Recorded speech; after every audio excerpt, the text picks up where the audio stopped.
Yes. Okay. Welcome, everybody. Welcome to the Silverlake Priestess Podcast. I'm Jaime Black, and I'm here today with Priestess Sati Wyld, and we're going to talk about men's circles. Yes, we are. Yes. So if you're new to the channel, if you're new to the podcast, please subscribe to us on YouTube. This is a podcast about magical, spiritual people and the work that they're doing in the world. So I love to interview priestesses, witches, magicians, musicians, psychics, and mediums.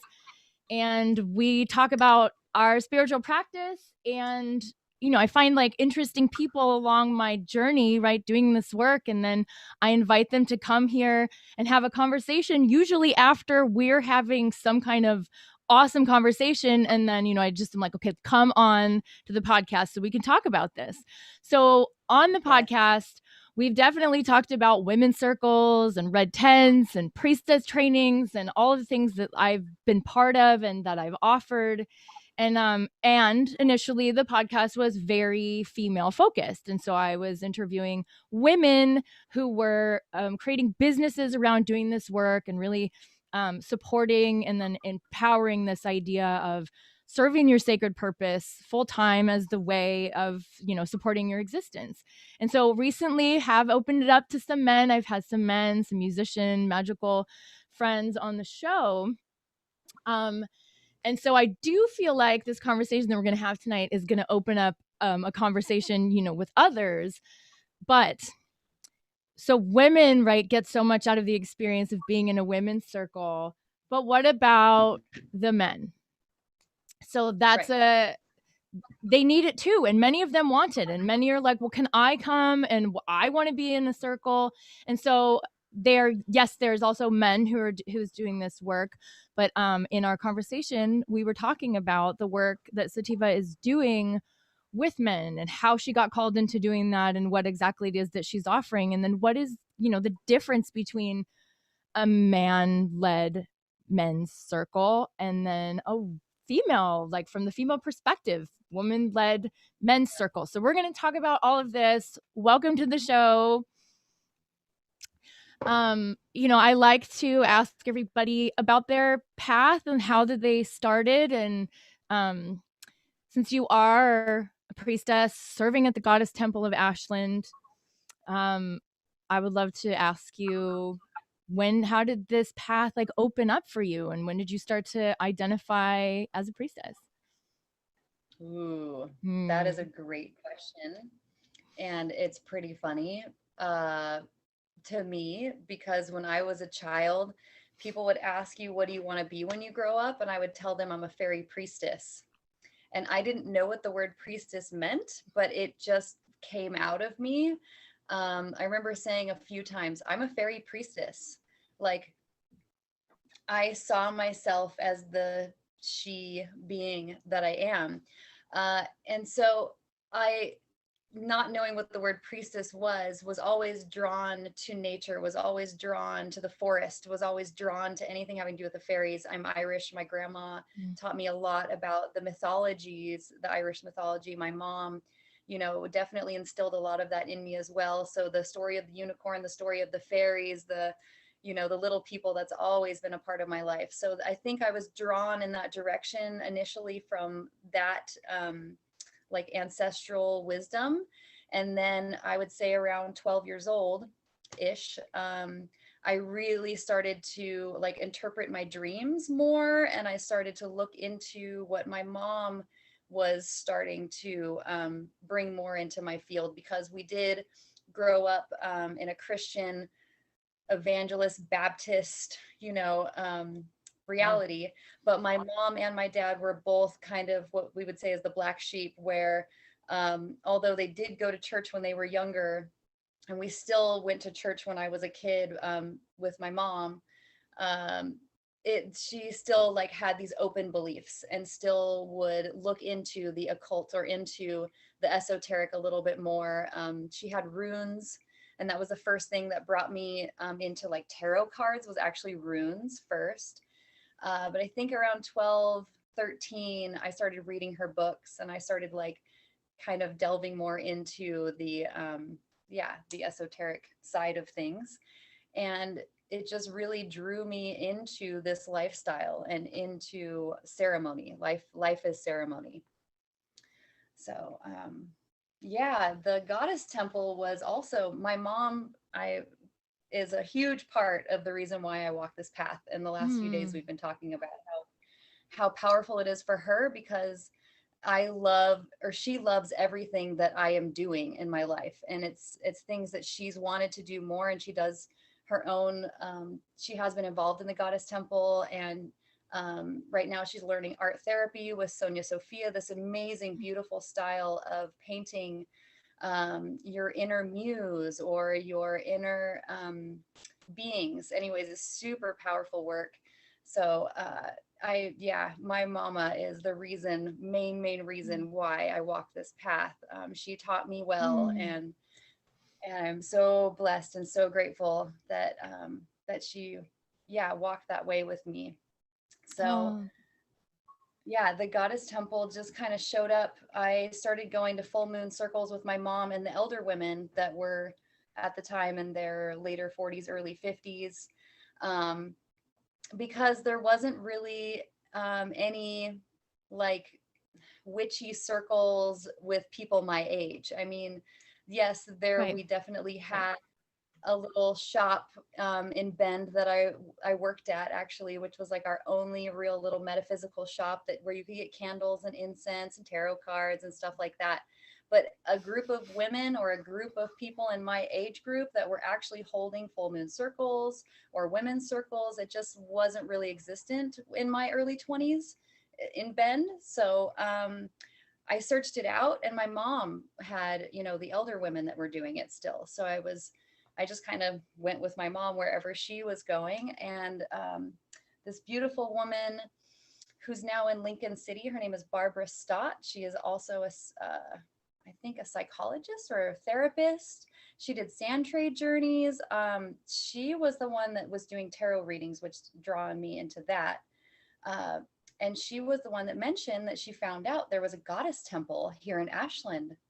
And all of us women were like, a temple to the goddess actually exists on our planet? Like, this is unheard of. We have to go to this goddess temple. And we found like a little website, and I just dreamed, oh, please, please, please let me just visit this goddess temple one time in my life. And so over a few years, we were dreaming up the visiting of the goddess temple. And I just by chance on my journeys, really random, met up with these guys and went to a farm with them in California and was just kind of on this traveling journey. And we ended up in Ashland. And I was like, we have to go to the goddess temple. I heard about it for years. And these young men were sound healers. So they were open. And we ended up staying at the Wellsprings for that weekend, because there was a whole retreat happening called the Gathering of the Peacemakers. And so we were the sound healers for the Gathering of the Peacemakers at the Goddess Temple on the land there at the Wellsprings. And that was it. I was like, I am in love. This is where I need to be. And eventually me and my whole family decided we're moving to Ashland. And so there's that story. Well, for everyone listening, and I've talked about the Goddess Temple a few different times, and we've had Grail on the show a couple times.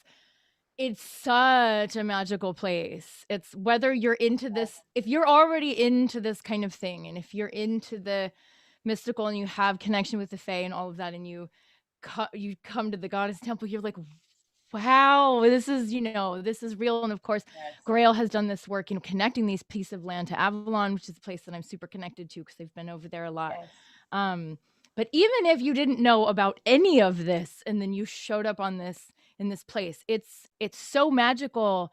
And the people, like y'all that live up there, so magical. All of the things that are going on, and the Wellsprings, and you could probably talk about it a little bit better than me, but it is like a sulfur spring that there's and that is like this there's this property, and then, you know, you can go in these like pools and things like that. And then the Goddess Temple is on that property, like over to the side. And um, there's there's a mikvah pool to do, you know, like initiations in and cleansings in, and there's a red tent, and then there's a men's, it's like a men's lodge. What do you call it? The Sun Yes, Temple. it's And then called the there's Oak. the Oak Temple. Yeah. So yeah, well, we'll get into talking about that. But just, you know, for anyone else, it's just a magical place. You can, of course, look it up online, but it's nothing like just setting foot on this super magical place. And Yes. every time I talk to the people that I know that are up there, I'm like, I just want to move there. I just want to be there. You know, just everything that I ever hear about that's happening and coming from there is so magical. Obviously I have some work to be doing in LA, and every time I'm trying to get out of here, if I go to Ashland and to go do a retreat there or something, I mean, the whole time the land is just like, move here now, move here. And it's all the trees and everything too. And I'm like, okay, I'm going home and I'm packing and I'm moving. Yeah. And LA is very magical, and it is also a bit of a matrix, more than a bit. And so when you come here, after being in Avalon or after being in Ashland, it's like you come here and you have that you're like in that other place, you know, for a little while, but then you get absorbed back into what it is that's going on here. And especially if you have work to do here, it just like pulls you, you know, right in. And there's a fire and a magic going on here. But someday, someday I'm going to live up there. Yeah. So I was going to ask you while you were talking, but then you kind of explained it. So you grew up in Bend, and then you moved over to the Goddess Temple in like these past years. Yeah. And does your whole family participate over there at the Goddess Temple? My brother and my mom. My dad is a trapper. He is a wild man. He is definitely a nature being, but he's not really a social nature being. So he tends to be the wizard in his cave, Okay. to say. Yeah. Yeah. But he was the one that taught me to speak to the animals. He taught me how to speak to the plants. He taught me how to listen. He taught me my connection with the Native American culture that came from my father. So he's very tuned in with nature. He just likes to kind of stay to himself. So. Fair enough. Yeah. I ask this question sometimes as well. And especially since you knew the term before and you were kind of using the term before there was even a definition that was for you. Like, what is being a priestess? What is being a priestess? Being a priestess is honoring the sacred. And honoring the sacred can be in every moment of your life. So an example is when you're doing your dishes. The way to honor the sacred in that is to thank the water as you're doing your dishes, or doing your dishes in a wash basin so that you're preserving the water, you're praying over the water, and then you can release the water back to the earth in that way. That you can make that sacred. Braiding my hair is an example where this is a normal everyday thing that I have to do, but I take a moment and set my intention. And sometimes I will be saying specific words when I braid them in. So I can be intentional with even braiding my hair. When I'm cooking, that it has its own intention. When I'm driving, it has its own intention. I would say that it's really about honoring the sacred in every moment and finding the ceremony and the ritual of blessing and having gratitude in every moment. And having it just the intention, because I feel like it's easy to get sloppy in life and to just do whatever because it's default and we have to, like doing the dishes. We have to do the dishes every day or however. But there's, I think with the priestess path, it's tuning into that understanding of the water or of the food you made or of, the energetics, the subtle energies around everything. And so honoring that, I would say, is a way of being a priestess. There's much more to it. Supporting others, serving others, helping women when they're about to birth, after they've birthed. There's the Grail talks about that we're the midwives of the veils. And I've always aligned with that my whole life. Things animals and bugs and things have come to me and died. And at first I was like, oh wow, like I would pray over them and I would bury them and I would have a little ceremony. But I realized later they felt safe with me, the priestess, to be able to pass. I've also been at births and supported with that. And then there's divorce. And then there's um, young girls who are coming into their moon time, which is really powerful and potent. Little children, then when they start to lose their teeth at 5 years old, that's the veil that I'm stepping into right now with a bunch of 6-year-olds, and how huge that life change is for them. So being in service, honoring, and in gratitude, I would say that those are my explanations. Yeah. So in serving at the Goddess Temple and being a priestess over there, will you now have like a specific title for this, period of time? And I wanted to ask you, because I know that you were the May Queen a year ago, and then that kind of has like passed over because there wasn't ceremony last year. Technically the May Queen until I pass on my crown. So yeah, what were you going to ask? Well, I was going to ask you to tell us about what that is. And so then what are the responsibilities that come with that? And like, how are you serving with that? Because I want to know more about it too. Cool. So every year we have 2 major celebrations because the temple normally goes along with the holy days. So our Beltane is a really big ceremony that we hold, and then our Samhain is also a really big ceremony. And so Beltane being about the marriage, the holy marriage, the spring coming forward, the God goddess connection. We do a traditional pagan, I would say, Beltane, where we honor a lot of different rituals that have happened in the past. So one thing that we do is the maypole, which is actually quite often, even in non-pagan communities, on May Day.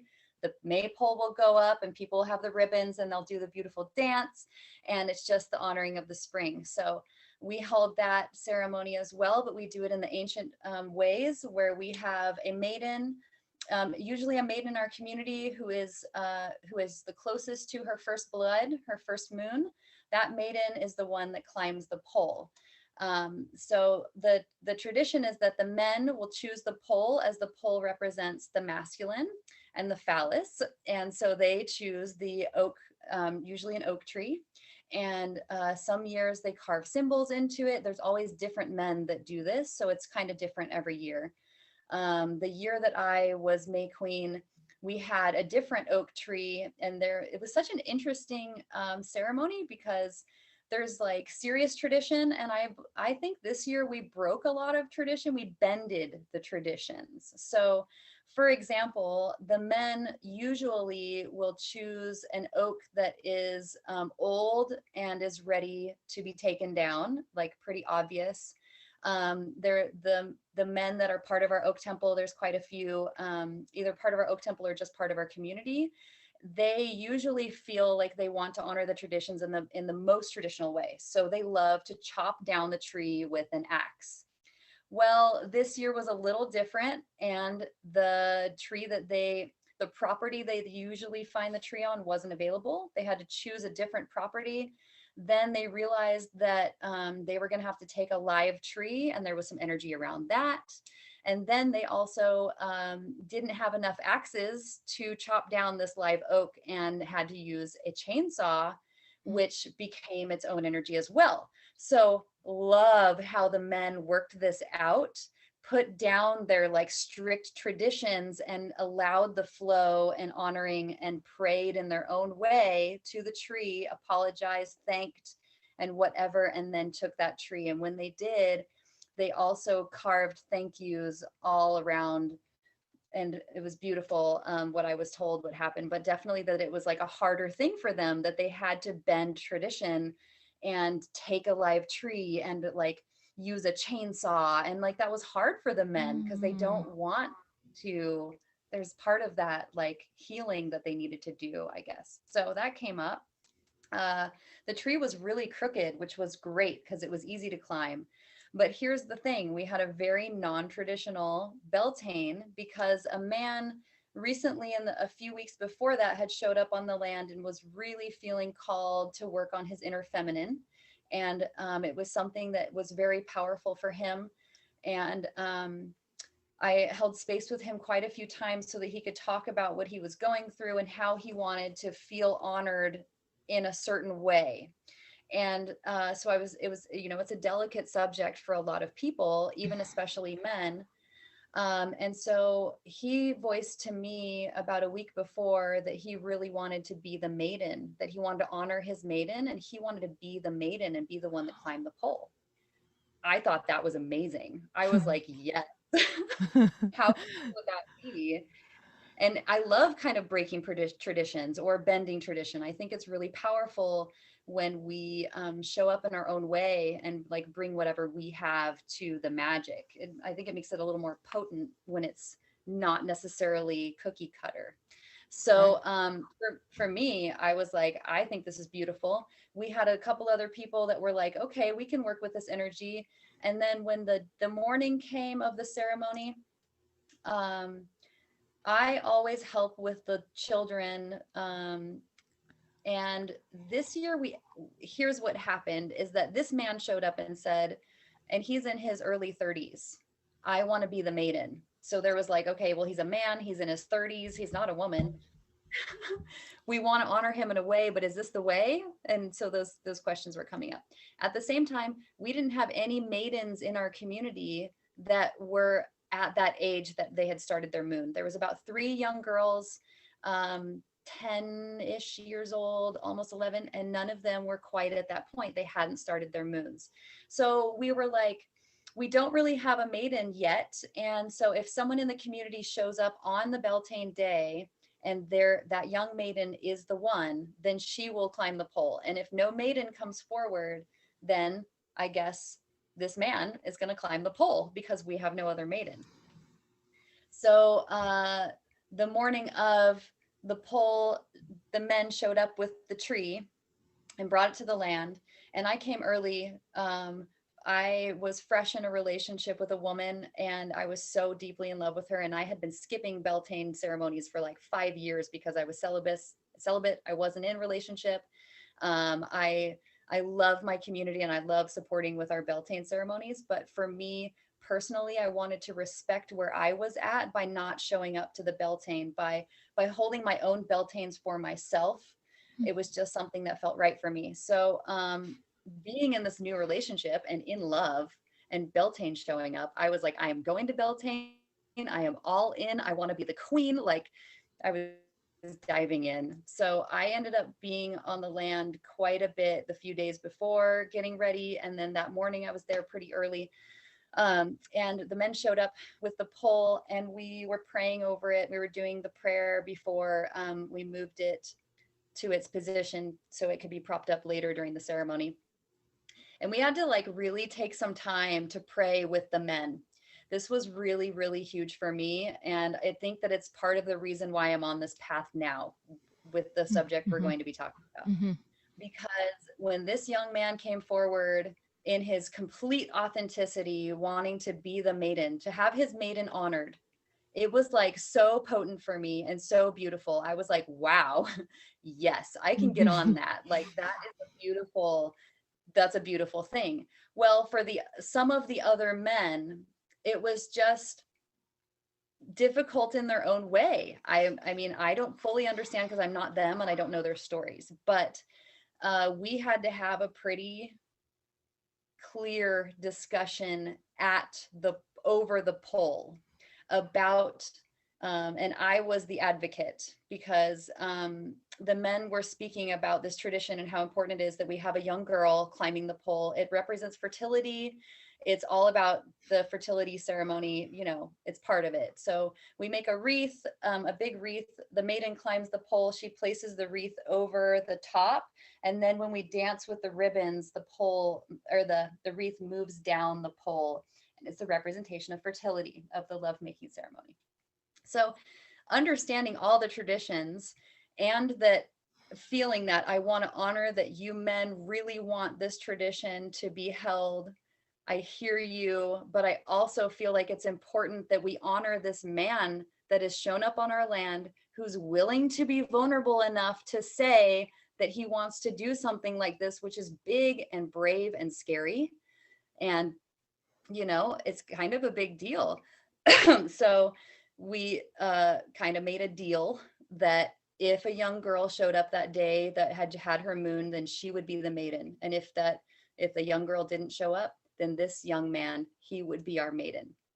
So it turned out to be really cool because yes, no other maiden showed up. He ended up being the maiden of the ceremony, which was pure magic. I say on my behalf, I was just like so overwhelmed with the beauty that happened because I became the queen, which is a whole other thing. I can make that a short part of the story, but the previous king and queen will make a riddle. They'll write their own riddle. And within the riddle, there's an object somewhere on the land. So you hear the riddle, and the riddle tells you, if you can understand it, where the object is. And so then like there's everybody that wants to become the king or the queen, and we all gather around the fire. And the previous king and queen say the riddle. And while we're hearing the riddle, you can like feel the tension. And then as the riddle finishes, everyone runs in whatever direction to try and find the object. Well, the riddle was so perfect. These are dear friends of mine. And when I showed up, just a moment. When I showed up on the land, I think it's just like the funniest synchronicity how everything happened, because I placed it in the stars that I was going to be the queen. Like, I'm just like, I'm going to do this. This is happening. I have my king queen, or, you know, I'm the king queen. She's my queen king, whatever. I have her right now. I have to be the queen. I got to figure this out. I need to know this riddle. Like, you know, I was so determined. And when I got there, before the pole thing happened, I was helping with the other little maidens who were all like 6 and 7 years old, and we were making little flower wreaths for their hair and making the big full circle wreath out of willow to go over the pole. And I noticed in their little tea temple next to the Goddess Temple, it's kind of in between the Goddess Temple and our red tent. It's a sweet little tea temple made out of willow, and it's fully open in the blackberries, and it's just like super cute. I noticed that I've someone been in there. Yes. Oh, great.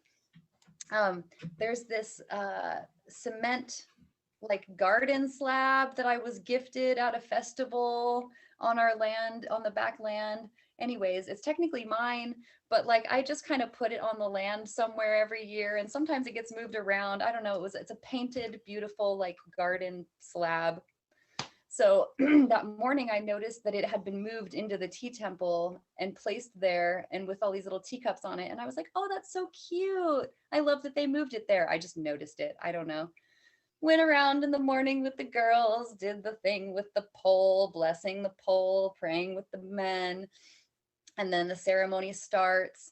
And like my previous partner, she had to work that day. And I told her, like, don't worry. The ceremony starts at 3. If you get here at like 4:30 or 5, it's probably perfect timing. If I become the queen, it'll be perfect. Like, you'll be my queen, and it'll be like, just show up at 4:30. And she was like, okay, I'll be there at 4:30. Well, I thought the ceremony started at 4. It actually started at 3, but it was okay because there was all this other starting out of the ceremony that happened where we go into the fairy ring. We honor each stone, whatever. So what was I saying? Oh, just that it was totally perfect timing. And when the riddle happened, like, I was so excited. It was like 4:15 and the riddle is happening. And I was like, oh, this is such perfect timing. I'm going to become the queen. She's going to get here at 4:30. She's going to walk up and everyone is going to just like, like the queen. All of us are dying to know about the riddle. Are you going to tell it? Are you going to tell us that part? The riddle. Tell us what the riddle is. I can't remember the whole riddle, but I can tell you that it had to do with the tea temple. It said something like, oh man, it was like find your way to water and sit down a while and have a cup of tea if you like, and drop your something about like letting go of your stones, the stones in your heart, and then when you pick up the heaviest one, you will find the key to whatever. Like that was like it. And so I was like, oh my goddess, the stone that I saw there in the tea temple that the universe showed me, it's under that. And so when it was over, I ran, and this man was right behind me, and I ran as fast as I could into the tea temple, and I picked up the stone, and there was a key buried in the earth. And I was like, I am the queen. And that man, he was like, I was right behind you. I knew exactly where it was. And I was like, sorry, it's meant to be. I dropped my heavy heart stones. I picked up my stone that was placed there and found the key. It was so cool. And so I went back to the fire and I started talking about how profound this Beltane is going to be, because our king, queen, or whatever is a woman, and I am a woman. And now we're going to have this gender bending Beltane, because that's what happens when a queen is chosen and she gets to choose her partner. And I chose my partner at the time, who was a woman. So it was also perfect because I'm telling people about how at the time I was on this journey, and I'm still on this journey, but of balancing my inner masculine and feminine. And I'm feeling pretty good about it because I've been doing it for 2 years, a lot of personal work, and meditation, speaking to my inner masculine, finding the wounds in my inner masculine I didn't even know I had. Just a lot of beautiful stuff has come up from that. So I was sharing that piece when my previous partner showed up with her mom, and like, she's never been to a Beltane. She definitely is spiritual. She has her, this is how we were so like so aligned and so in love with each other, is that she also is a priestess. She does her work in different ways, but she has her tarot cards, she has her altar, she has her singing bowl, she has her practice, she has her ceremony. And it was so powerful to be in relationship with another priestess, but she'd never been at a Beltane. And we both have a lot of past lives being royalty. And so this was great for both of us, because it just like, it really cleared, it validated and cleared a lot of that energy. And also for me, in this last 2 years of being the queen and stepping into my queendom, I've really, I'm like, I want to be a good, humble queen. I'm not going to be the pushy, manipulative queen. That's like not who I am. So it's really brought me into some introspection around that as well, which is awesome.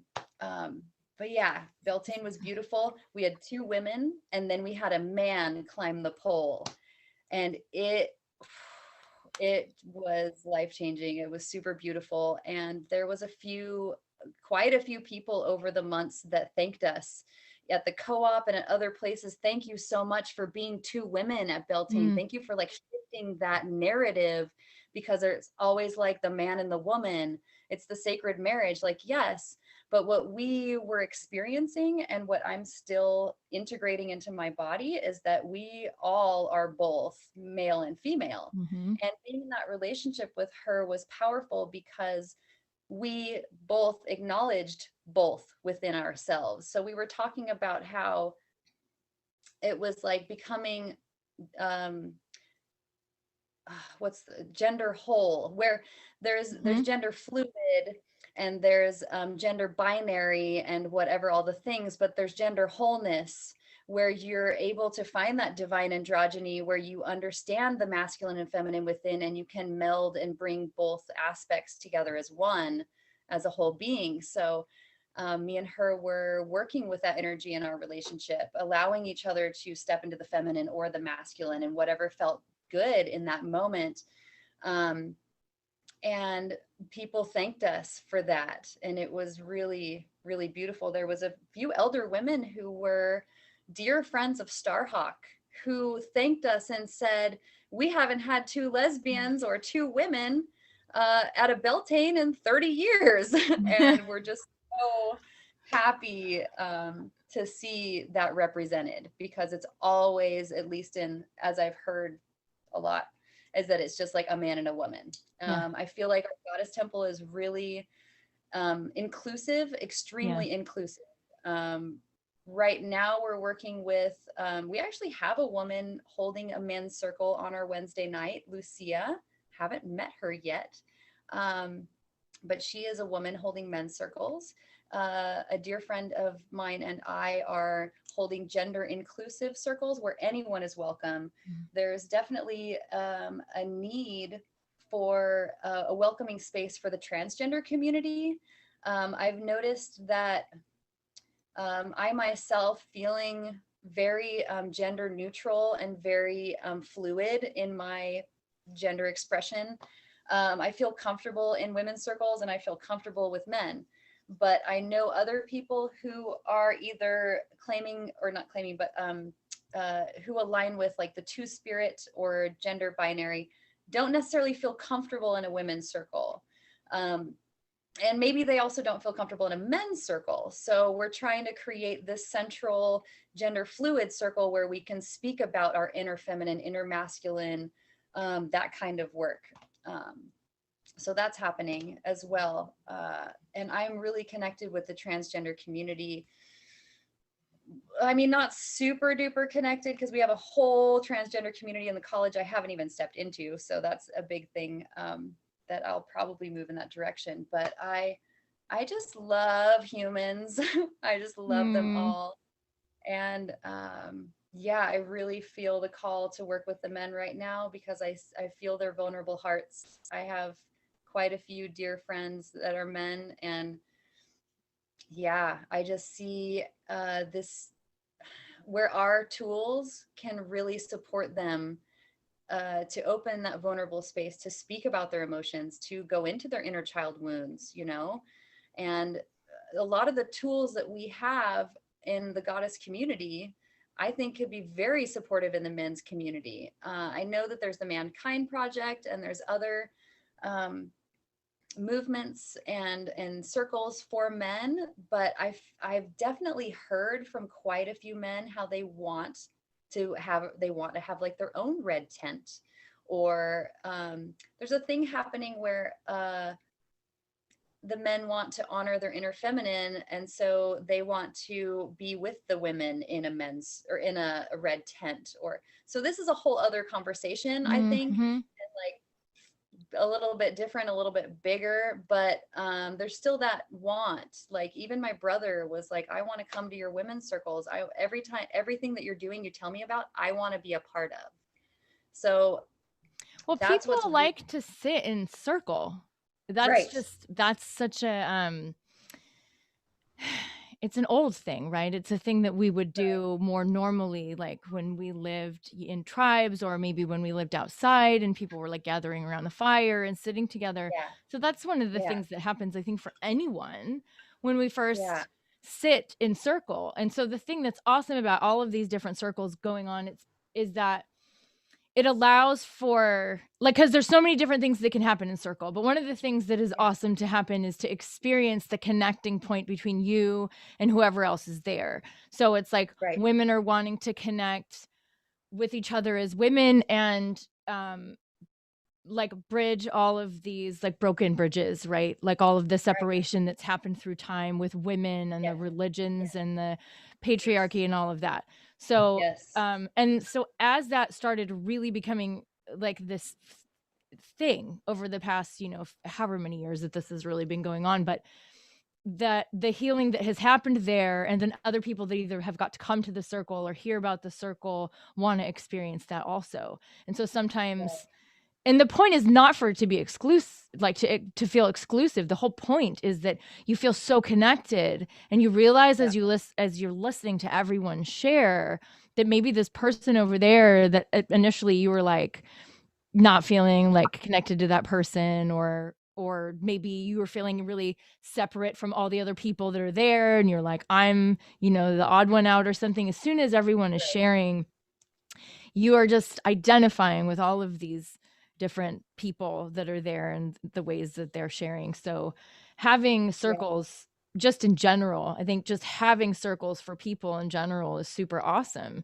So the thing that's specific about doing a men's circle and being a woman who's offering that, so the main connection point is not necessarily going to be masculine energy, right? That's not what's happening. It's men are going to come to that type of circle. They're interested in hearing what this woman has to say to them, or, you know, so it's a point of learning. So someone wanting to go to a red tent, they want to hear and they want to learn from what's happening. And so anyway, what are you doing in your men's circles, and how did it start? So, my men's circles are really just right now individual men. I'm not really having the circle happening, but we were just talking about having the circle happening. It's like it's gonna have to happen now. It's birthing. It is, absolutely, because it's tomorrow night I'm going to do the first gender neutral circle with a few friends, I believe. And so it's just been individual men that come, and then I have circle with them. So normally it's just like what has been happening is a friend of mine or a couple friends will just message me and say, I need some advice. And then I can actually just go into, here's all these cool modalities that I have to support you in this process that you're going through. And I haven't started the actual circle yet, because I've just been doing a lot more introspection so that I can be really clear about more of the masculine that I don't understand, because I've always had male friends. I only have a few female, like really close friends. And it's not that I don't get along with women. It's just that I've always been more in alignment with men. This is more of my own personal story of where I was so much more in tune with my masculine when I was younger. And it was easy for me to be in my masculine. It was easy to hang out with the dudes and to act in those ways. It was just more comfortable. And then as I've gotten older, I have been flowing into my feminine more, and then kind of combining the two. But there's parts of the male psyche that I still don't understand because I'm not a man. So I've been reading, I brought them because this is an excellent book, and this man lives in Ashland, and I believe he's my neighbor, my friend told me. So I need to find him and bring him to my men's circle. It's called To Be a Man, A Guide to True Masculine Power, from Robert Augustus Masters. Amazing man who's part of the Mankind Project and has been really supportive.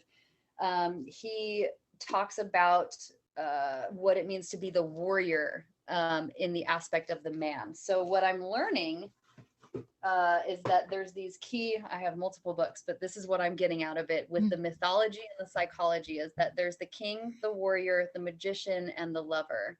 And they're the four archetypes that men naturally fall into. And I've also found my own male archetype in where I'm at in this. It's really cool.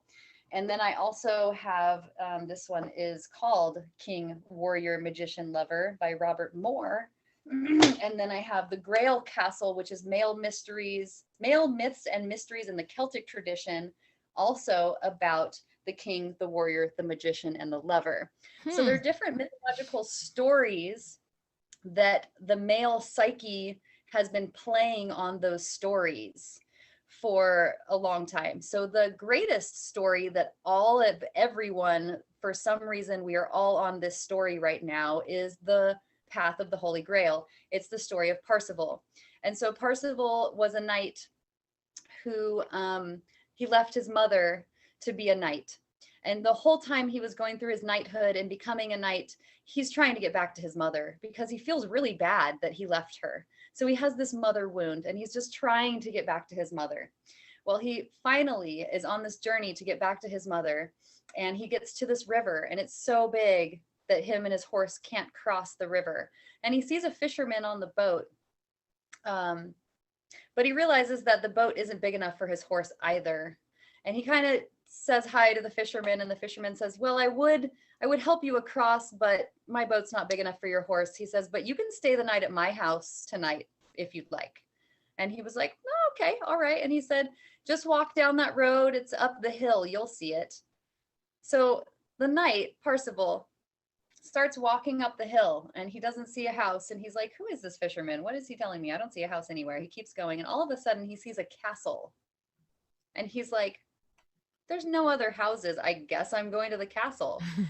So he walks up, he rides his horse to the castle. And when he gets there, he's welcomed in by all of these people, and he's brought to this feast table. And there's the fisherman at the head of the table. And all of these beautiful meals start coming out and everything. And then there's these women that come through, and they have these symbols that I'm probably going to forget right now, of course, in this exact moment. But there is a sword, and there is a platter. Let me see if I can find it. A white lance. Okay, a white lance, which is like a sword with a white point. And from the point drips a single drop of blood. And after that passes by, a beautiful damsel enters holding a gold cup or a grail encrusted in jewels. And then another damsel carrying a silver serving dish. And Percival wants to know the meaning of all of these things, but he is kind of embarrassed and doesn't really want to ask. He's just like, no, it's kind of weird and I want to know, but like, you don't really ask about the weird stuff. That's rude. So I won't ask. So the party goes on late into the evening, and him and the fisherman have great conversations, and he never asks him about the things that have been shown. He's just like, I don't know. So he goes to bed. He wakes up the next morning, his clothes are there, but there's no one to dress him. He's in a castle. So that's the automatic thought. Where are the people coming to dress me? Where's breakfast? That kind of thing. But there's no one there. So he dresses himself. He comes downstairs, and the whole castle's empty. So he goes out to the courtyard, completely empty, no people anywhere. But his horse is there, and his armor and his weapons. Okay, so he gets on his horse and he rides to the river because he's trying to get back to his mother. And when he gets to the river, there's a young woman there. And he tells her, oh, yeah, I was just at the castle. She goes, oh, you met the Fisher King? And he said, he was a king? She said, yeah, he's the Fisher King, and he is cursed. And did you ask him about the sacred items? And the man says, no, I didn't ask. And she said, why didn't you ask? If you had asked him about the items, the curse would have been broken. Aww. And all he wants is for someone to ask him. And so the story is that the Fisher King was a wounded king, and he was so wounded, but he couldn't speak about his wounds. He just wanted someone to ask him about the wounds. And Percival didn't, but that's the story, is that it's like the story of the men. They're trying to find the Holy Grail. Oh, that was the rest of Percival's story, is that the young woman tells him that actually his mother, that young woman lived in the town that his mom was in, and that she passed away from heartbreak. And so when the knight realized that he couldn't look for his mother anymore, when he grieved the loss of his mother, then he was like, oh, the sacred items are blah, blah, blah. And he wanted to find the Holy Grail. And so that is the story of the Holy Grail. He goes to search for the Holy Grail. So symbolically, it's this story of the masculine where the young boy is always searching for his mother, the sacred goddess, the great mother that holds you, nurtures you, takes care of you. Even through his knighthood, he's still like longing for that connection with his mother. And then there's the story of the elder masculine, of the king who's wounded, and maybe he's too prideful to speak about his wounds, and he really just needs someone to ask him about his wounds. And once the young man realizes that he doesn't need to look for the goddess, but there is this piece of the goddess that is important to him, which is the grail. Like, that's the journey that men are on. They're trying to find the grail, and it's the inner feminine within, I believe. But such beautiful symbology in that. That's one story that goes into those different archetypes: the lover, the magician, the king, the knight. So I'm really learning about those different archetypes that men embody, and also how I embody them myself, how I have in the past. And I also went into some introspection a few nights ago about how the men or the lovers or the people that I'm really attracted to, what are their archetypes? And I went all the way back to the young man that I lost my virginity to when I was, I don't know, 15 or something, you know, in high school. But, and each of them had similar archetypes. And I was like, wow, I'm choosing these two archetypes all the time. And then that made me realize that those two archetypes are me. They're my pieces of me.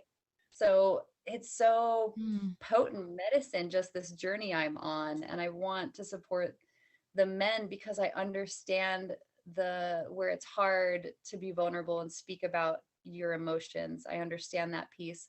I understand the programming that they've been given, that they need to be tough all the time and they're supposed to look a certain way. It's a similar vibe to what we as women have been, you know, told by society or by the media or whatever, that we are supposed to be like skinny and like look like this and wear this certain thing and subscribe to this certain whatever. So I feel like it's similar for men, but a little bit different. My dear brother, Shuba, is one of our main directors of the Oak Temple. And him and I, a year and a half ago, before the pandemic happened, we were doing a feminine masculine healing circle at my house, the Oak and Rose Circle. And he, it was like so powerful to just sit with him and other men and women and just speak about what we're going through. Like we just started the circle with, here's what I'm going through in my life. And we noticed that each of us had a piece of wisdom for each other based on whatever we were going through in the moment. It was like we needed to just sit in circle because we had the answers for each other right there. There wasn't any more work that needed to be done, just to sit and talk about what we were going through. If only we would just sit in circle with each other. Like you don't even have to have a prescribed reason or subject list, or, you know, a lot of times it doesn't have to be so heady and laid out. It can just be free flow, and to see what happens is so beautiful. So yeah, where I was going somewhere with that. So dear brother Shuba brought up this amazing film that I think every man and woman should watch. It's called The Red Pill. It's a documentary from a feminist woman who went into the men's rights movement because she, being a feminist, was curious and also a little triggered by some things that she read from the men's rights movement. But it was beautiful what happened. I really highly suggest you watch the documentary because I don't want to do any spoilers of any kind, but to witness her journey of understanding where the men are coming from. I don't remember if she went into the Mankind Project in that, but she did go to these men's rights meetings. She met with quite a few of them. She went to a men's rights rally. I believe this documentary was, I want to say like 2016, 2017, something like that. But really potent, powerful wisdom that came through. It's definitely a little graphic, so I just want to put that out there. There is circumcision is shown. So it's just talking about these issues for men, that how deep and how intense they are, and that they are kind of brushed to the side. And then also it goes into this whole idea that I never thought of, which is how men feel like they're disposable. And this never came into my psyche ever before. And it created such a deeper compassion for where the men are at, because they're told, I mean, they're pretty much shown and told that they are dispensable. And there's lots of different ways where society shows them that, like war is one example. Like you should be in the military, and then if you die, that's cool because it's just part of, you have to like serve your country and take care of your family. And like, so this has been pushed for some time. And really the energetic behind it is that you're just a grunt, right? Isn't that what they're told? They're a grunt. They're just one man who's gonna like shoot one time or whatever, and they're disposable. So like, wow, that really hit me in a way that I had never thought of it in that way. And there's certain systems in place in different states. You know, every state is different with the way that they do like human services. But most of the time, if there is a dispute between a mother and father over children, that usually the children will go to the mother, like no matter what, and then the father loses their rights to see the child. It just happens often. And so there's that story as well, where they're not even given the opportunity to raise their children. The children are given to the mother because she's the one that birthed them. So this is very emasculating for the men because they want to be good parents. There's that whole thing.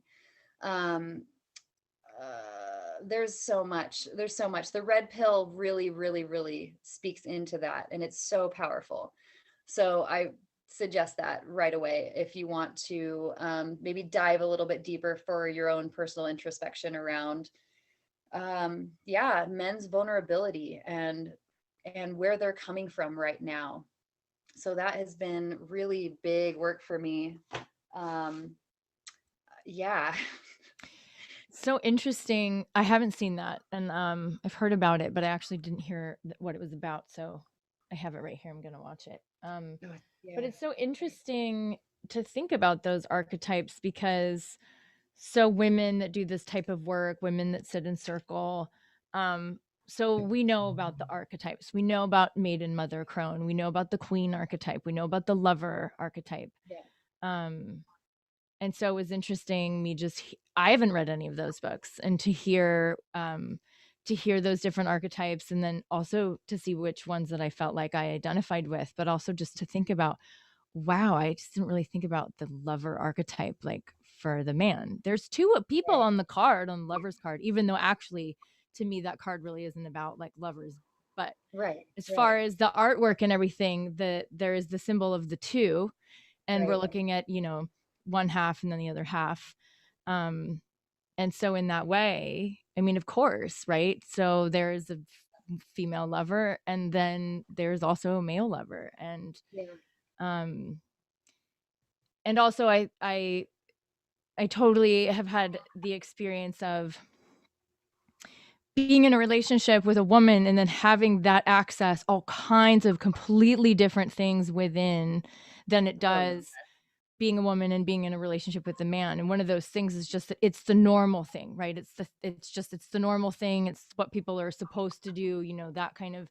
And so when you first start having like a real relationship type of experience with someone else that maybe is of the same sex, then it's interesting how I don't even know if we would call them gender roles, but how the roles are and how you find yourself. I just learned so much about myself. I'm very much in my masculine. It's funny because I have this hair and I wear these dresses and everything, but my whole life I've been very, very much in my masculine. And a lot of people are like, it's funny that you say that because you're so feminine. And I'm like, but I had to come into that. And I had to come into that. Yeah, we similar in that way. But I had to come into that. And I didn't want to not be a woman, but I didn't identify as women. And I always wanted to be with the men, hung out with a bunch of dudes, even when I was in preschool, I was on the boys against girls. I was on the boys' side against the girls. And then, of course, all of that is really deep, right? I just didn't realize the ways that I wasn't accepting myself and my feminine side. And I always thought that femininity was weakness also. And then so like, especially growing up with martial arts, and I had a younger brother, and I was close with both of my parents. I still am close with both my parents, but my dad was like, very masculine man that I was like wanting to be the ways that he was. And so I didn't want to be left out. So in the situation between me and my dad and my brother, like I didn't want to be the girl. And so I was going to be like tougher than anyone. So interesting, when I was finally in, when I was in a relationship with, when I was in relationships with men and boys, when I was younger, I was always fighting to not be the girl. I was like, we're not different. Like, I'm not different than you. In fact, I'll kick your ass. Like, I, I didn't want to be separate. I didn't want to be like left to like, you go hang out with the girls because I'm going to hang out with the guys. Like, that was, I couldn't even handle that. It was so insulting to me. So then I find myself in this relationship where I was fighting to be the girl. Just a particular relationship that I was in, I felt like from her, I wasn't being acknowledged as the girl. And that was part of my fight. I would respond a lot of times and like, how are you the woman and I'm not? How are we not at least both women in this situation? So it was really interesting, the dynamics within that and what I was reacting to within that. And then that was really interesting in the ways that I saw myself. And then it was almost really confusing when I got out of that relationship, because I was very much confused about like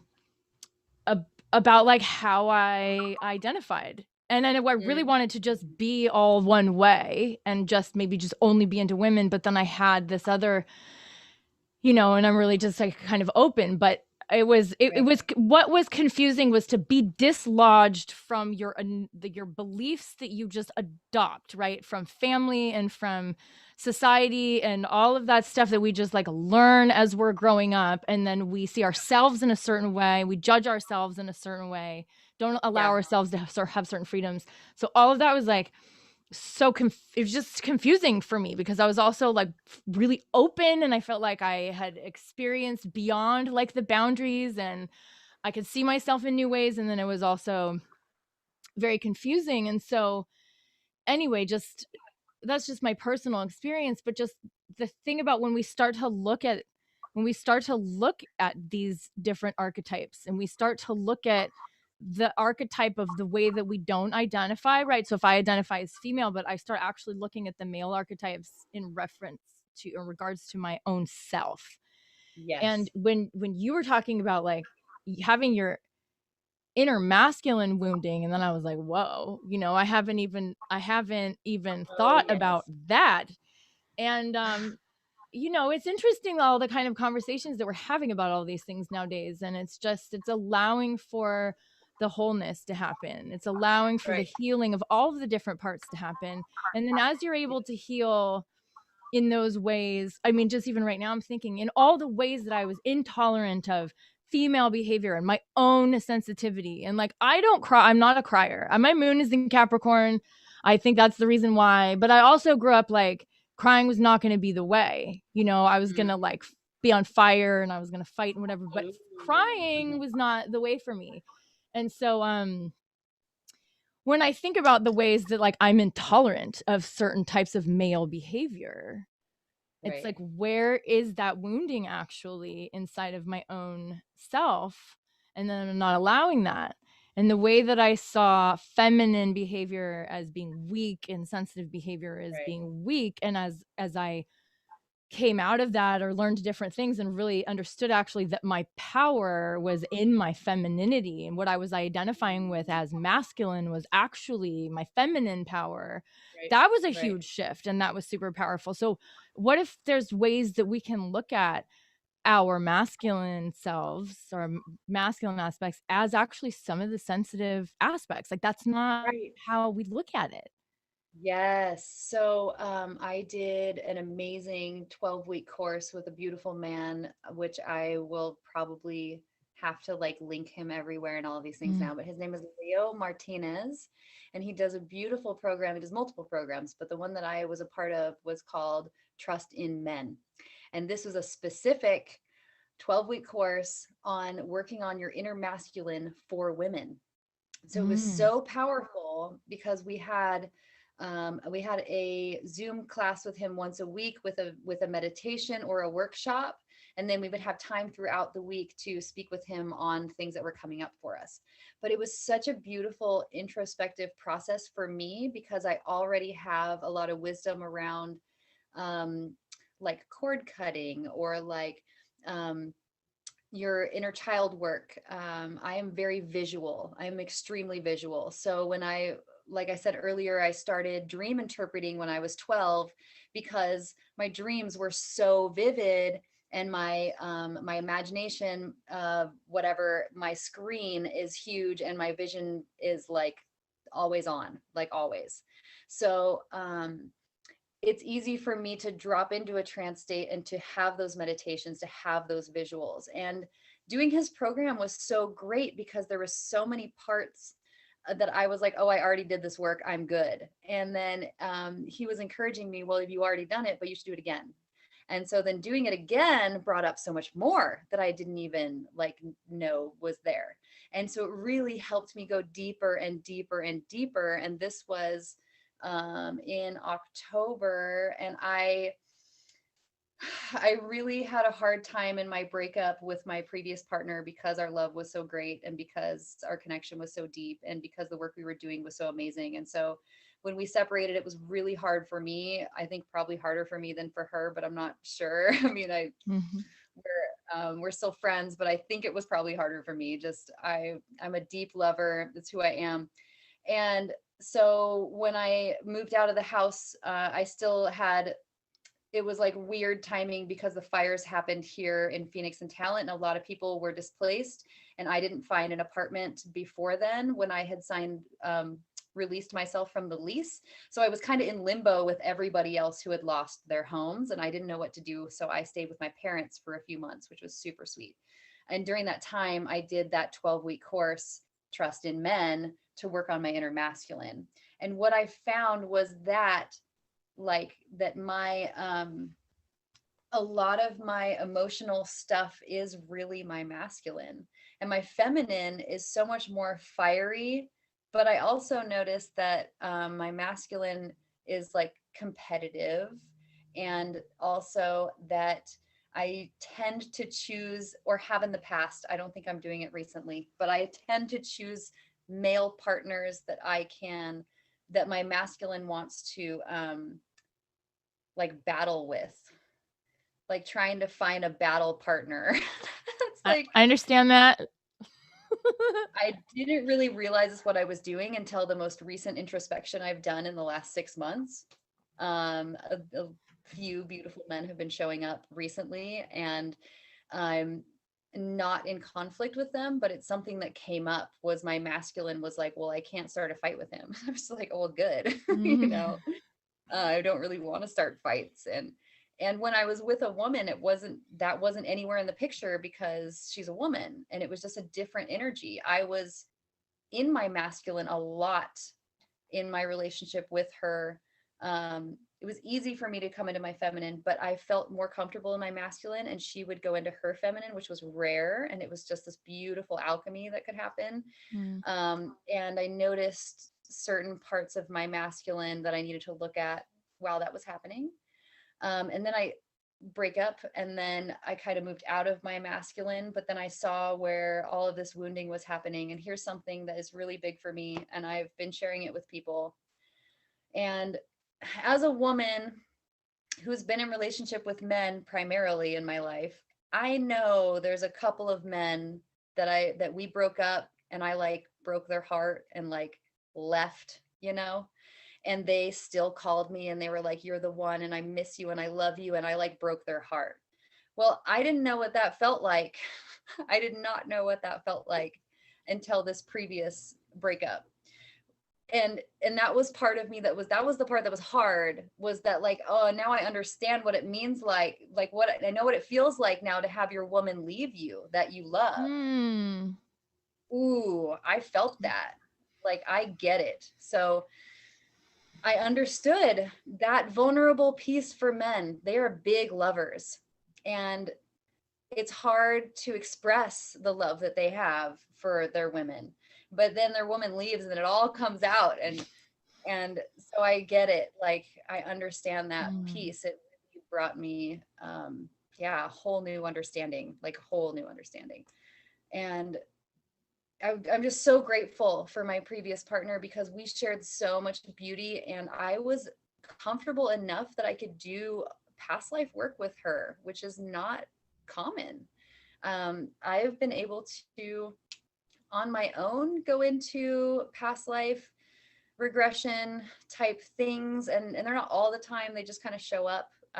But with her, I was able to go into multiple past lives of being a man, and like the atrocities that I or my ancestors, because, you know, ancestral DNA, so I'm most likely just visioning occurrences from my ancestral DNA, but it was so visceral, it was as if it was my own life. And wow, I don't even know how far I want to go into that right now, but I can tell you that I was not honoring of women when I was a man. I didn't know how to. And I did have a past life memory, I would say maybe of almost 10 years ago. But it was funny because I was living with a dear friend of mine and helping her with her chocolate company. And she was having a hard time that week with, I don't know what, but I was just like holding her while she was crying and things. There was a man involved, I'm sure, I don't know, but I was just holding her. I ended up having this dream of her being my partner in this past life. She was my wife, and it was in like the 1930s, and I had like really awesome pinstripe suits, and I had like these beautiful cars, and I want to say it was like Boston Irish mafia era is what I'm feeling as the energy. And I was like the mob boss's youngest son. So I still had power, I still had money, I still had all my dudes, but I wasn't like the high up. But I had this long dream of this, like, years happening in this relationship with her. And what I got out of it was that I loved her so much, and I didn't know how to express love because of all the violence and everything that I was a part of. So instead of actually physically, like, we would make love, we would have sex, and it was great, and there was love making. But my love was so great, and I was so embarrassed by it, and also didn't know what to do with it, that I beat her, that I physically hurt her instead.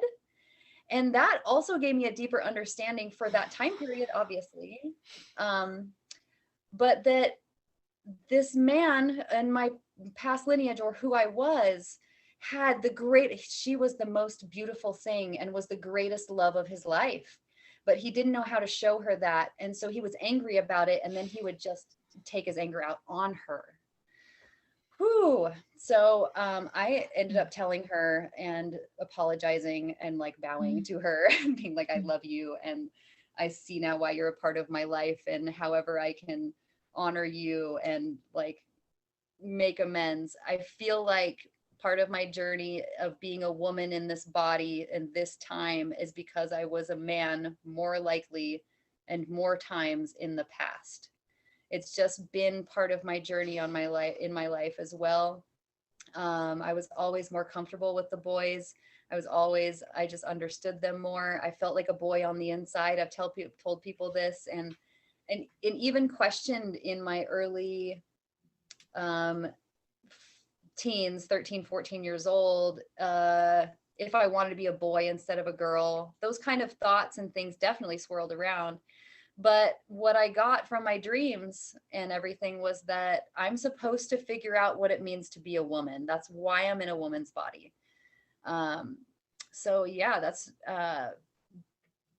I just have come back to the masculine, though. Like, I went through that journey. I went through the feminine, understanding my body, understanding how it works, understanding my womb, understanding the cycles. I had very little wisdom around my own uterus, my own womb, its process. I mean, my mom was great with being really open and always supportive of anything and answering as best as she could. But I still, just for my own inner soul, aligned more with men. So anyways, went on this journey of clearing my feminine and came back around to my masculine, and then found how there's a lot of work I need to do. And I feel like it's powerful for everyone. And I want to support the men because I have some perspectives, or I feel like I have some perspectives. Yeah. It's a masculine perspectives, you know? So. Well, having the masculine perspective is what's the bridge, right? Right. It's how they're going to feel understood then by a woman. Yeah. And I identify with a lot of what you're saying, and it's interesting. I've met a few different women that say the same things lately, and I used to because I just didn't identify with just the feminine anything, and so I felt like I was a man in past lives, and then I'd been really terrible to women, and it was actually my punishment to be a woman in this lifetime. But like, also, where's that coming Right. from? That Right. Yeah. I thinking that this is like my punishment to be a woman in this lifetime, because I felt it was my feminine energy. It felt like a weakness to me. So of course I would use what I could use, and then, I would be really manipulative and show everyone what they couldn't have, and all of that when I was younger. And I see girls go through those kind of stages when they're like in the early 20s or whatever, when I was doing some of that. But I mean, what just amazing work, really. And we all need guides in different ways. So a lot of what you're saying is like speaking to me because of the way that I identify with you. And then, so I just have gone through this time of my life of being like very, resistant, judgmental, and all this about men. And when I was doing women's circles, I don't know. And it could have even maybe been, I've told this story on this podcast before, but when I came up to the Goddess Temple and I was there for her mystery school, and we were doing, we were doing a retreat there, and it was a week long, and something was going to happen on one of the evenings. There was going to be, the women were going to be honored by the men of the Oak Temple, or just the community of the Goddess Temple. And I was like, no, I don't want to have anything to do with that. And, I had already met, Laura was there, Grail was there. That's where I met you.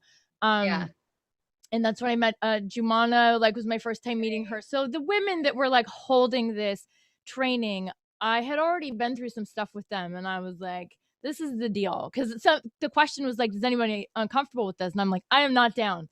I'm not down. I don't want anybody fanning me with any kind of feather or trying to feed me a grape. Like, I don't know what's going on, but I don't like even that. I don't want any of that happening. And I'm like, but I'm totally down to be vulnerable, and I'm totally down to work on myself. And that's why I'm here. And I trust all of you. So I'm just going to put that out there and say that's where I'm coming from. And then I'll show up. And anyway, it was incredible. I'd never been in a situation like that before. And there's so much to say about that. But like, I think I've talked about it on the podcast before. So what I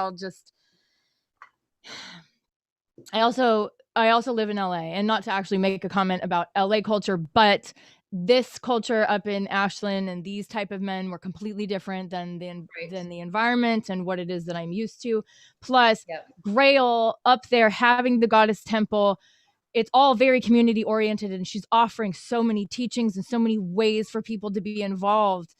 That there's teaching that's happening all the time, and there's teaching. She teaches the men, she teaches the community how to honor priestesses, like what a priestess is and what she represents. And there's a lot of discussion around the masculine, divine masculine, and divine feminine, and how we honor that in each other. And so that experience was really a shifter. It like moved a lot for me, especially because I had so much resistance. And I shared with everyone, after we had the ceremony, and then I expressed to all of them, I was like, I didn't want to have anything to do with this. And then there was so much healing, and then coming out of that, and really thinking about men, and really also trying to just open up this space, and like thinking about men differently, getting back into my martial arts training. So I grew up with all men, working out with men. Then I was an instructor and teaching men. And I'm like, any of the work that I'm doing now, any of the empowerment work I'm doing now, any of the leading of anything actually comes from me doing all of this work with men for years of my life. I didn't get into doing like feminine healing. It was probably with my first girlfriend that really ignited feminine healing. I mean, I loved someone who was a woman in all the ways that like maybe I secretly hated those parts about myself.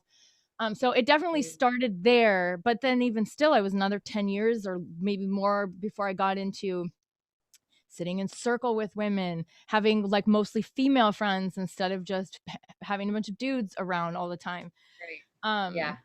So then coming back to the martial arts training, the thing about that is that it also creates a lot of testosterone in my body, where I was vegan for a really long time.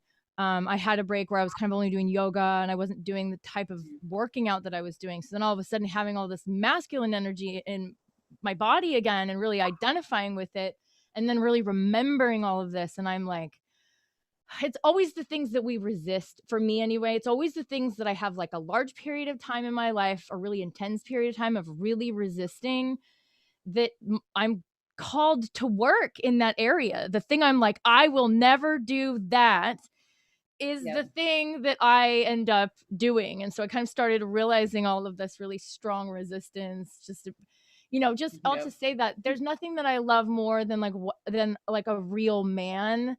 And so, of course I have like my opinions about like what that is, but my dad is definitely an alpha. He's a big, strong man. He's really protective. And so I carry that just with my own self and how I am with women. And, and so really upset with men that like, don't hold that energy, or with men that are doing like a lot of abandoning of women or not feeling like it's their job because they're a physical man to actually just step up and just stand there in a certain situation, and just things that I've been like, why am I the man here? Because I'm not the man, but why am I the representation of the man here? So anyway, all of that, I just kind of started to get these ideas in my head that I'm probably going to be doing some of that work with men. And so when you were talking about this in this conversation, it really just was interesting. It was interesting to me. And I wanted to have you on here and discussing all of this.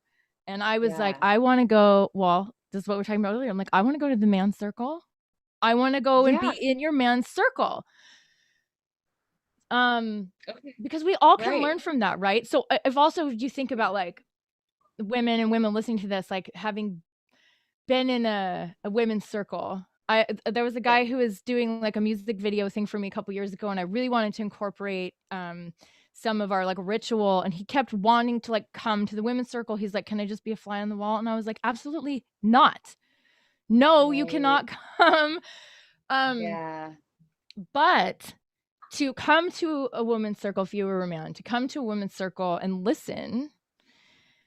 And that's a lot of like what Laura's work is, right? Like Laura Carmody, and she does these red tent bleeding spaces for all people. And the idea is just that the education just shouldn't just be for the women or for people that have wombs, but it should be for everyone, because everybody is a mother, a daughter, a brother, a husband, any of these things. And like, we all can learn how to be supportive to others.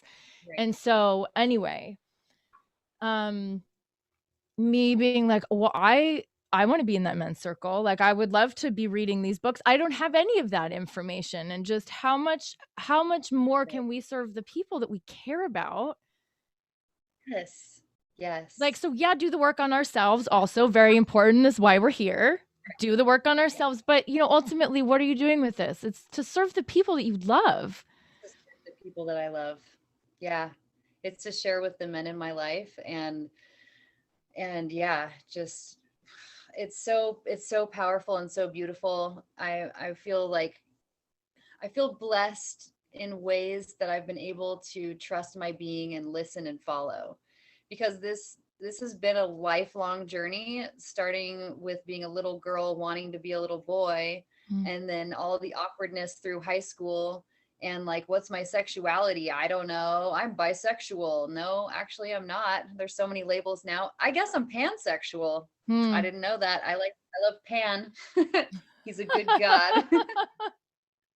So, which I think is hilarious, because I have a little beard hair, and people have said that I look like Pan. And even it's great, because I'm like educating everyone every day, and especially even the children. Like, sometimes the kids will be like, well, how come you have hair on your chin but my mom doesn't? And I'll be like, well, you know, a lot of women have hair on their chins. They just don't like it there. And like some women don't have hair on their chins, but Well, they shave it's it normal. off, or Or they right. pluck it out or they shave it off or whatever. And I was like, I just like mine. And the kids are like, all right. And this little girl, I've been her nanny for 5 years. She'll be 6 in 2 months. And she is the most precious, beautiful child, super in tune with nature. Like, I am so proud of what we're doing with this little girl, allowing her to be her own being. And yeah, lots of nature school, lots of being in nature. But like, she is so cute. She will climb up on me and just like play with my little beard hairs, and she doesn't think it's weird at all. And you know how validating that is to have a child just like love you so much for who Mhm. you are. It's so healing. So But us that's being who we really are, like that's important because it's something that she's being right, exposed to, and she loves you and you're right, beautiful, and you're a right. very like feminine female, and Yes, also like in your power, right? And so she's able to experience right, all of that.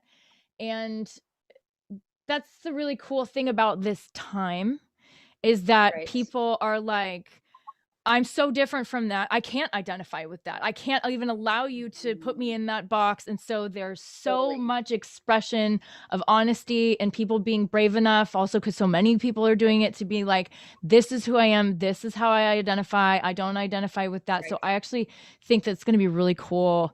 It's really cool now, but it's going to be really cool, Yeah. in the future, the way Right. that the Similar. Yeah. because I'm of a little bit of an older generation at this point, where I'm like, okay, my mind, I get it. Like, I get the new things that are being expressed by the younger generations, but like, I totally have an opinion about that because I developed that growing up in a different Mhm. time. And so when we grow up, we don't allow, because we're trained and we train ourselves that it's Yeah. like, it's not okay to be that free. And one of the things that when you're talking about hair, and so like we can see, that you have armpit hair. That's one of the things I Yeah. think is so amazing up in Portland, is there's a lot of that. And so coming from living in a city, and I've done that before, but it's really hard to get away with here. It's just a really different Yeah. environment. But you go around a Right. bunch of women that like have body hair, and you can see it, and it's just like, you have an Right. experience with it. Right. um Yeah. and like, I'm it's funny to say on the podcast, like, I'm attracted to it, so I have like that kind of experience. But then Right. like, I'm a woman, and then I judge myself for shaving them, and then I'll like grow it out, and then Oh, I'm like, God, I'm like in martial arts and all this, and it's just, creates so much more totally. body odor. Like, how can I have Right. this in this environment? And also, I would be the only one. So it's just like all this stuff, right? Wow. And it's just, There's a lot. it's the way that Yeah. we are, like how we sexualize the parts of the body, and how like Right. women can't Right. have their shirts off, is what I was going to say, and just all this.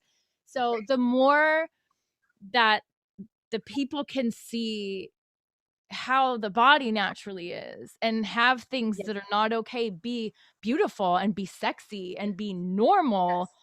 I Yeah. think it's super important. And the more of that that's going Super. on right now there's always kids, right? But the kids that are exposed to this now, just going to be so much more complete, and whether it's accepting or Inclusive. whatever it Yeah. is, but it's just so much more of allowing people to be who they are.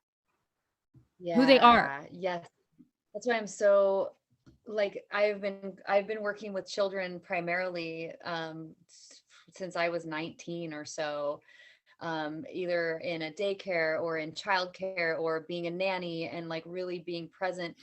And it's like such a gift to be able to be my most authentic self and show them that like, yeah, I'm a magic weirdo, but we're all magic weirdos, and that's okay. And it's actually even cool to be It's a fun. magic It's weirdo. way more fun. Yes, like you were saying, up here in Ashland, uh whatever, we're embodying all of these things. Well, we're living a mythic life. Like I tell Yeah. myself every day, I want to live a mythic life.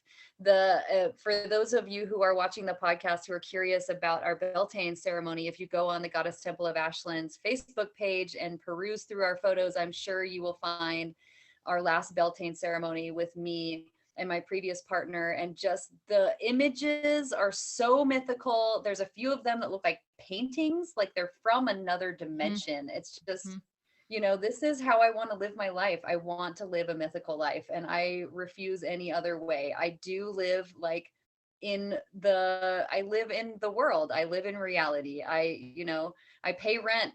I have a job, these things, but I need to have ceremony. I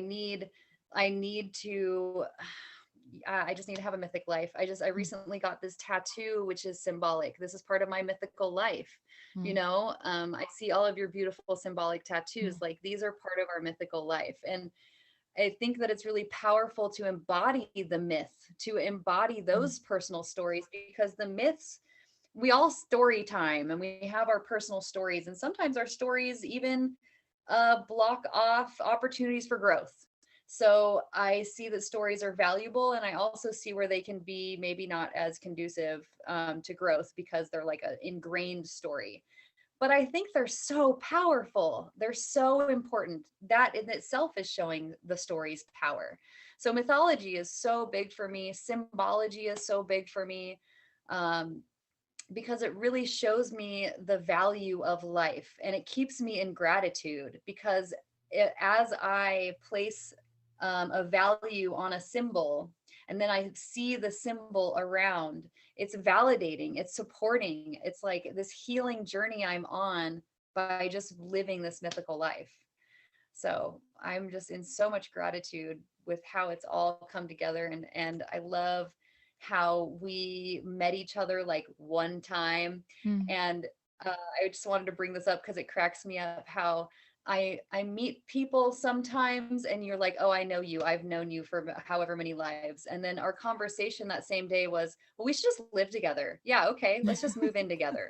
Yeah. Because I was trying to move there. I don't even know you, but I know you. So we should definitely live together. Like, who does that? Yeah. Not common, but yeah, it's part of that knowing and that wisdom of, like, I feel like I know you, and like, yeah, we could live together. We could work this out. We're all mythical here. Beautiful. Well, that's what happens when we listen. That's what happens when we listen to our intuition. So, bringing back to the conversation that I like to have about serving your sacred purpose, and then just because of the environment that I come from, like creating business around it, right? So you don't have to like slave away working for someone else. Right. Yes. Like, so that you can full-time be serving that purpose. And so that's all about listening to your intuition. And when you start to really listen, so that is what happens when you're living a sacred, the path of sacred living, when you're on the priestess path, when you're living a mythical life, all of that is like, you're listening.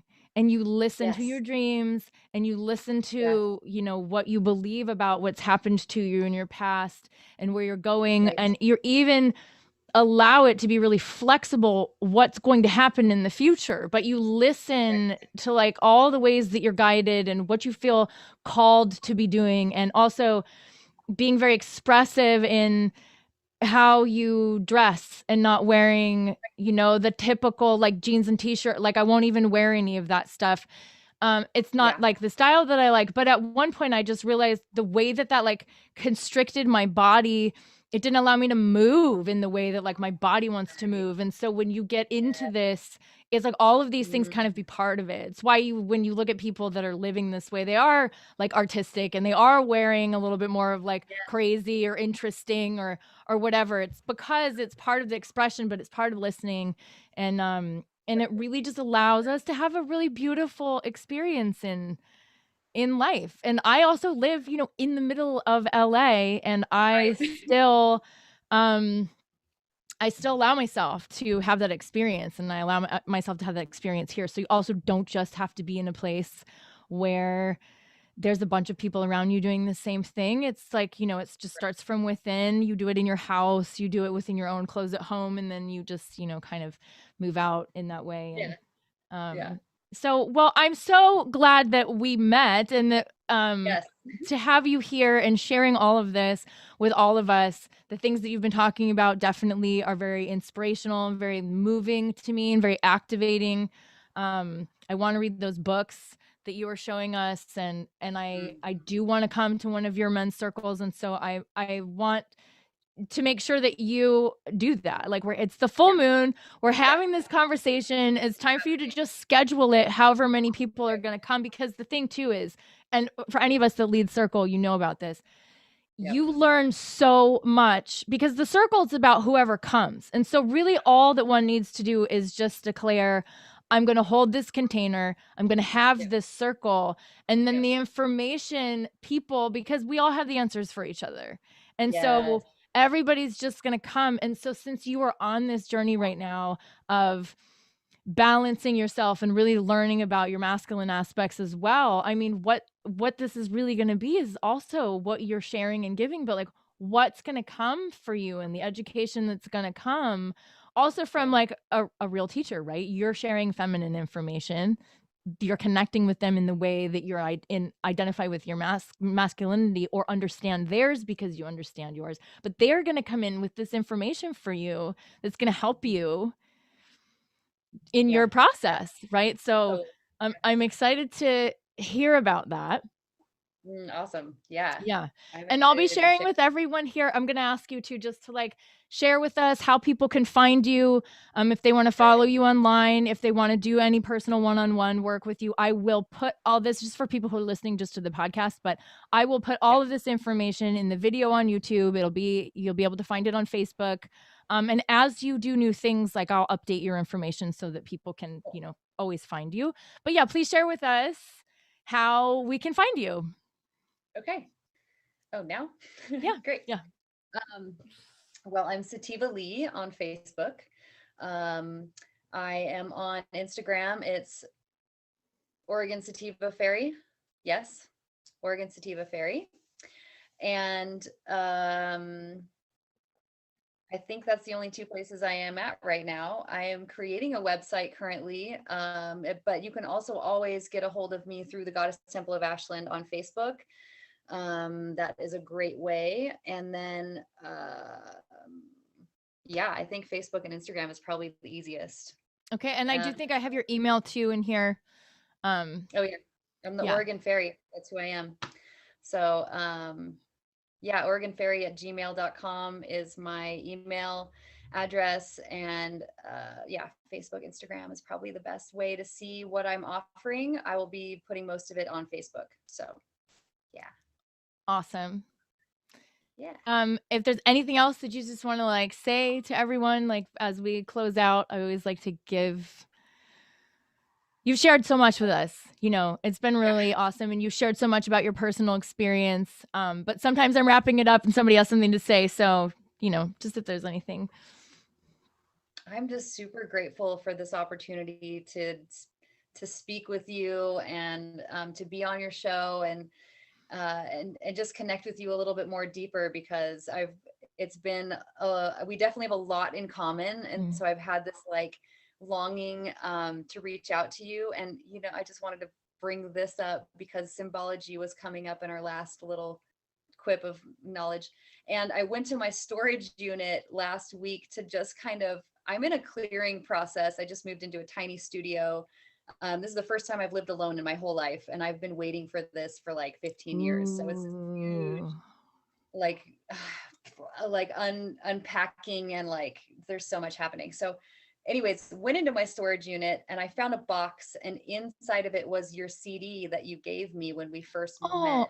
Oh, it's on my altar. And I just noticed that I put it there. And here I am doing the podcast with you. So it's great because sometimes you just put the things on the altar and the universe brings them into manifestation. It's totally getting chills. Yes, it's true. And I'll just say that's what I have used my music for, because because it was something that was coming through me. It took me a really long time to get comfortable with performing. I'm a natural teacher and I love to be speaking about something that I think is important or sharing people that I think that have knowledge that is important. That's totally comfortable for me. But my journey with music, it took me a long time to be comfortable, sharing that. But it's an artistic expression, right? So it's really vulnerable parts of me. And what I would do with it is I'm like, this is my calling. This is like how I am calling, it's giving me chills, my people And Right. ever since I started performing live, and I would just have cuts of my live shows like on CDs in my purse, and I would just give them to everyone. And then now I have some more like officially recorded albums, and then I'll give those to some people. So that's really awesome that you have that, and that really means a lot. Yeah. Yeah, Yeah. that really means Yeah. a lot. It was so funny. I didn't even like realize I did it because it was like, I think it was a week or a week and a half ago, just in passing. Okay, I'm like organizing some things and I just put it on the altar. And then I went in there. This behind me is underneath my loft bed. So it's like my tea meditation zone. And I just went in there for a second, lit some incense, and then like, oh, she's right there on my altar. So in alignment. I love it. Yeah. Magic. Magic. The Yay. more of your authentic self that you share, the more Yeah. you do come in contact with the people, the experiences in your life that you're supposed to, because we are all meant to connect and share with each other. We just are. And that does not everyone wants to listen to me, whether it's my music or my podcast or whatever, right? But there are people who will hear what it is that I'm saying, and they might be the very specific person that I'm saying what it is that I'm saying. And I believe that about art, and I believe that about all of us. Like every single one of us have that. And so I really encourage people to share. And so anyway, that's just like a beautiful confirmation and reflection. And I also feel really honored, and that's like super special. So Yay. Thank you. Yeah. Yes. I'm going to cut you off. No. Thank you everyone for watching. I haven't gotten really good at being able to like check all the comments and everything during the show, but please leave any messages or comments if you're watching it after. I will get back to you. You can find me at jamieblack.com, jamieblackmusic.com. All my music is on Spotify and iTunes. If you want to connect, about any of it. And I hope that everyone gets something out of listening to this, and that the people who are meant to hear it do hear it. And Sativa, I cannot wait to be with you in person again and come up and visit your magical world up there. Yes. Yeah. And until then, it's so wonderful that we have this amazing technology that we can connect. And so I'm just, I'm really grateful that I got to spend this evening with you. Oh, and we are going to have a Beltane this year. I'm not sure how big it's going to be, but it is happening. We're going to have a Priestess College. We're going to have Paladin's Path, which is 19 men, 19 women coming from all over the world, and 19 men coming from all over the world to have this experience together and ultimately help co-create Beltane. And I'm going to somehow bridge in the middle and be the queen and hand over my crown. So anybody is feeling the call to be a part of Priestess Convergence, the Priestess College, or our Paladin's Path, that is also available on the Goddess Temple of Ashland Facebook page or goddesstempleashland.com. So I just wanted to blast that out one last time because it's so potent and powerful. If you feel the call to join us up here, it is available in certain ways. It's like very small with our regulations, but it is possible and available. So if you're feeling it, that's how you can get involved. I want to come. Yeah. Okay, cool. Well, we'll just say good night and blessed be. Yes. And good night and blessed be to everyone out there. So mote it is.